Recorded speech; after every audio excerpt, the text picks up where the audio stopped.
क्या हो जाएगा कि पंख के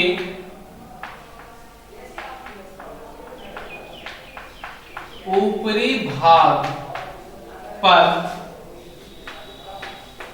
दाब, क्योंकि यहां पर वेग क्या है, ऊपरी भाग पर कम है, तो दाब क्या हो जाएगा हमारा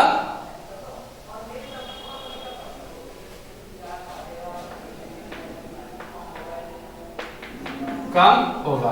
बेटा मैंने पहले ही सही लिखा था, क्योंकि ऊपरी भाग पर वायु का वेग क्या होगा, अधिक होगा, क्योंकि उसकी वक्रता त्रिज्या क्या है, बड़ी है। ठीक है, तो यहाँ पर अधिक होने के कारण जब इसका जो हमारा जो होता है वेग व्युत्क्रमानुपाती होता है, व्युत्क्रमानुपाती होता है दाब के, तो यहाँ पर जब ये अधिक है तो दाब क्या हो जाएगा, कम हो जाएगा, और जब दाब हमारा कम, वेग हमारा कम होगा, तब हमारा दाब क्या हो जाएगा, अधिक हो जाएगा। ठीक है, तो यहाँ पर जैसे मैंने पहले लिखा था शुरू में, तो ये वाली बात सही लिखी थी, फिर उसके बाद करेक्शन कर दिया था, यानी कि वो गलत करेक्शन कर दिया था, यहाँ पर कम यहाँ पर अधिक कर दिया था, उसे सही कर लेंगे, पहले की ही तरह लिखेंगे जैसे कि मैंने समझाते हुए भी आपको ये बात बताई थी, याद होगा आपको। ठीक, तो यहाँ पर दाब कम होगा तथा पंख के निचले भाग पर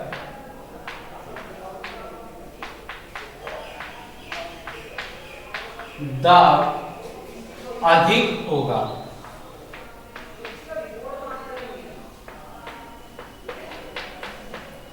दाबांतर के कारण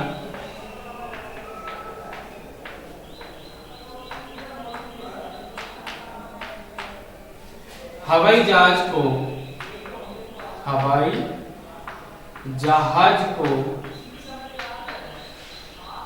आवश्यक उत्थापक बल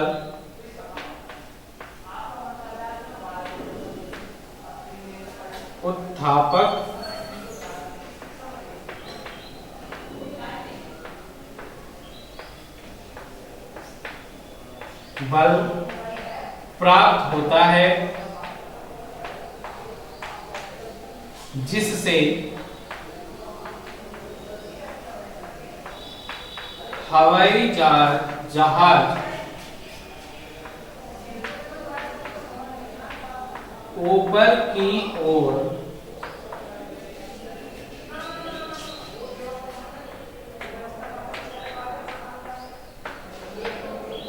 उड़ने लगता है। ठीक है, यहां पर फिर से एक बार चर्चा करेंगे, परंतु उससे पहले इसका स्क्रीनशॉट ले लेंगे, क्योंकि मैं रफ करूंगा इसे आगे। अब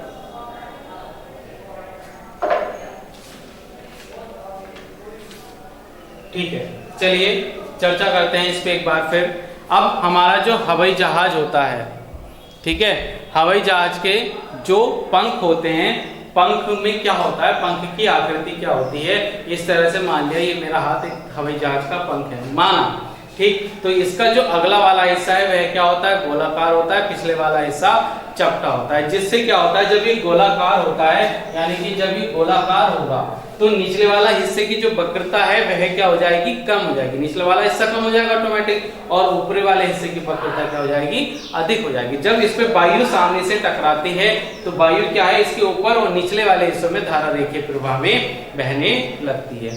जब इसमें वायु धारा रेखीय प्रवाह में ऊपर नीचे बहने लगती है तो ऊपर वाले भाग पर वायु का जो वेग है वह क्या हो जाता है, अधिक हो जाता है, और निचले वाले भाग पर वायु का वेग क्या हो जाता है, कम हो जाता है। अब बर्नौली की प्रमेय से हम जानते हैं कि जहां पर वेग अधिक होगा वहां पर दाब कम होता है, यानी कि ऊपरी वाले भाग पर दाब क्या हो गया, कम हो गया, और जब निचले वाले भाग पर का जो वेग था वह क्या था, कम था, तो यहाँ पर दाब क्या हो जाता है, अधिक हो जाता है, जिससे हमारे हवाई जहाज को आवश्यक उत्थापक बल यानी कि ऊपर की ओर उठने के लिए बल क्या है, प्राप्त हो जाता है, और हवाई जहाज हमारा क्या है, उड़ने लगता है।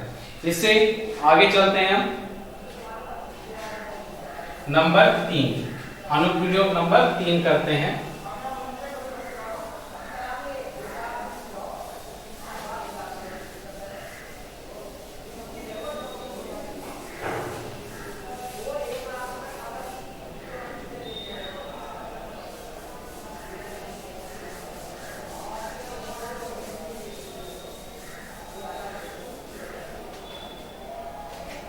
ध्यान से देखेंगे इसे भी।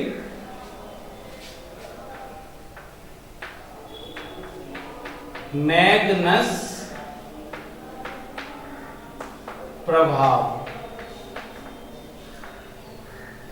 क्या होता है बेटा, जब कोई वस्तु या कोई भी वस्तु है वह क्या है, स्पिन करके छोड़ दी जाती है। यानी कि कोई भी चीज है, सपोज आप सब क्रिकेट खेलते हैं या क्रिकेट देखा भी है, उसमें एक शब्द आता है स्पिन, कि ये बॉलर बहुत स्पिन कर रहा है, इसकी जो बॉल है वह एक नए पथ का निर्माण कर रही है, नई तरीके से जा रही है, ठीक है, जिसे जो है बल्लेबाज नहीं समझ पाया और वो क्या हो जाता है, आउट हो जाता है। ठीक है, तो वहीं से इसी चीज को हम लेते हैं कि जब कोई बॉल क्या है आगे की तरफ घूमती हुई, यानी कि अब हमारी सपोज यहाँ पर कोई बॉल है, यहाँ पर मैंने एक गेंद बना ली, ये नीचे की तरफ, समझेंगे इसे ध्यान से, बहुत हल्का टॉपिक है, समझ में आ जाएगा अगर आपके कॉन्सेप्ट क्लियर हो जाते हैं। अब ये क्या है, एक सीधी सरल रेखा में बॉलर ने क्या करा, इसे फेंका, बॉलर ने एक सीधी सरल रेखा में इसे फेंका, परंतु कैसे करते हुए, घुमाते हुए। ठीक, तो यानी कि एक सीधी सरल रेखा में इसे घुमाते हुए कितने वेग से फेंका, इस पर जो वेग लगा वो कितना लगा, u। ये वस्तु के वेग को हम u से रिप्रेजेंट करते हैं, सॉरी प्रारंभिक वेग को u से रिप्रेजेंट करते हैं, परंतु यहाँ पर हमने बॉल का वेग मान लिया u है। ठीक, तो जब इसे आगे की तरफ बॉल को घूमते हुए घुमा के फेंका तो क्या होती है कि यह एक सीधी सरल रेखा में ना चलकर क्या होती है, अब क्या है, एक वक्राकार पथ नीचे की तरफ तय करती है। क्या करती है, वक्राकार पथ नीचे की तरफ तय करती है, जिसे हम क्या कहते हैं, मैग्नस प्रभाव या मैग्नस इफेक्ट कहते हैं। क्लियर हो गई इतनी बात। जब कोई बॉल हमारी यानी कि किसी बॉलर ने, या बॉल की जगह आप वस्तु ले लीजिएगा, ठीक है, जब कोई वस्तु या आपने ही क्या करी, वो स्पिन यानी कि घूमते हुए उसे फेंका, एक सीधा फेंक रहे हैं, वो सीधी ना जाकर नीचे की तरफ एक क्या करती है, पथ, वक्राकार पथ बनाती है, कि उसे क्या कहते हैं, उसे ही हम क्या कहते हैं, मैग्नस इफेक्ट कहते हैं। बॉल मैंने यहाँ पर इसलिए ली क्योंकि ये बॉल से आपके समझ में आ जाएगा, क्योंकि आप सभी लोग क्या देखते हैं, क्रिकेट देखते हैं। क्लियर हो गई इतनी बात। तो यहाँ पे अब ये नीचे की तरफ क्यों आती है, ठीक है, अब ये नीचे की तरफ क्यों आती है ये देखते हैं। बर्नौली का प्रमेय के अनुसार आपको याद होगा, जहां पर वेग अधिक होता है, ठीक है, फिर से हम बना लेते हैं, v व्युत्क्रमानुपाती होता है p के। ठीक, यहां पर v व्युत्क्रमानुपाती होता है p के, यानी कि वेग व्युत्क्रमानुपाती यानी कि उल्टा होता है किसके, दाब के। p क्या है, दाब है। तो बर्नौली के प्रमेय के अनुसार जहां पर वेग अधिक होगा, दाब क्या है, उल्टा है, तो वहां पर दाब क्या होगा, कम होगा, और जहां पर वेग कम होगा वहां पर दाब क्या होगा, अधिक होगा। क्लियर है इतनी बात। अब आप यहां पर आ जाइए, फिर से इस बॉल पर आ जाइए। अब मैंने क्या कहा था, किसी खिलाड़ी ने ये टेनिस की बॉल भी ऐसी होती है, और क्रिकेट की बॉल घूमते हुए यानी कि चक्रण करते हुए उसने आगे की तरफ फेंकी, जिसे क्या कहते हैं, हम बॉल का स्पिन होना कहते हैं, यानी कि स्पिन हो रही है बॉल, क्या कह देते हैं, स्पिन हो रही है बॉल। जब कोई खिलाड़ी बॉल को घुमाकर आगे की तरफ फेंकता है तो उसे क्या बोलते हैं, स्पिन बोलते हैं। क्लियर हो गई इतनी बात। स्पिन भी पता चल गया होगा अब आपको कि क्रिकेट में स्पिन यूज करते रहते हैं, पता नहीं क्या है स्पिन, ये तो आज क्लियर हो गया होगा। तो जब क्रिकेट खिलाड़ी ने एक सरल रेखा में ये बॉल को फेंका, कितने वेग से, u वेग से इसे आगे की तरफ फेंका। अब यहां से सामने से क्या टकराई, इस पर वायु टकराई, क्या टकराई, वायु यहां से टकराई, यानी कि वायु। अब आप कोई भी चीज अपना हाथ ही इस तरह से कर रहे हैं तो आपके हाथ पर क्या है, कौन लग रहा है, सामने से वायु लग रहा है, तो वायु का कुछ वेग होगा तभी तो ये आपके हाथ से टकरा रही है। ठीक, तो यहां पर हमने मान लिया कि वायु का जो वेग है उसकी दिशा इसकी दिशा के विपरीत होगी, तभी तो टकराना बोलेंगे। ठीक, वायु का वेग कितना है, v है। क्लियर हो गई इतनी बात। अब आ जाते हैं निचले हिस्से पर। जब ये स्पिन कर रही है यानी कि घूम रही है इस तरह से ये क्या कर रही है, घूम रही है, तब क्या होगा इस कंडीशन में, यानी कि हमारा जो ये वेग जो आगे की तरफ लगा हुआ है, ये क्या है, यहां पर जो वेग है, जब ये घूम रही है, घुमाने के लिए खिलाड़ी ने करा था, तो ये u वेग क्या हो जाएगा, नीचे आकर इस तरह से इसके विपरीत डायरेक्शन में हो जाएगा, यानी कि u की जो दिशा हो जाएगी ये हो जाएगी। और यहाँ पर v की दिशा भी, यानी कि वायु का जो वेग है वह दिशा भी इधर की तरफ हो गई। अगर आप यहाँ पर यानी कि ऊपर की तरफ नेट वेग निकालें, क्या वायु का नेट वेग निकालें, यानी कि कुल वेग, ठीक, तो यहां पर देखेंगे वायु का वेग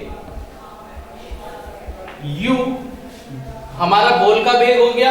अब v विपरीत दिशा में है, ठीक, तो विपरीत दिशा में है, विपरीत का मतलब फिजिक्स में होता है माइनस। इस बात का आप ध्यान रखिए, इंटर में भी विपरीत जहां भी यूज होगा वहां पर क्या लगाएंगे, हम माइनस साइन लगाएंगे। तो यहां पर माइनस, यानी कि माइनस के v। ऊपर वाले हिस्से पर नेट वेग कितना है, u माइनस वी, और निचले वाले हिस्से में दोनों एक साइड है, यानी कि एक तरफ है, तो ये क्या हो जाएंगे, जुड़ जाएंगे u प्लस v।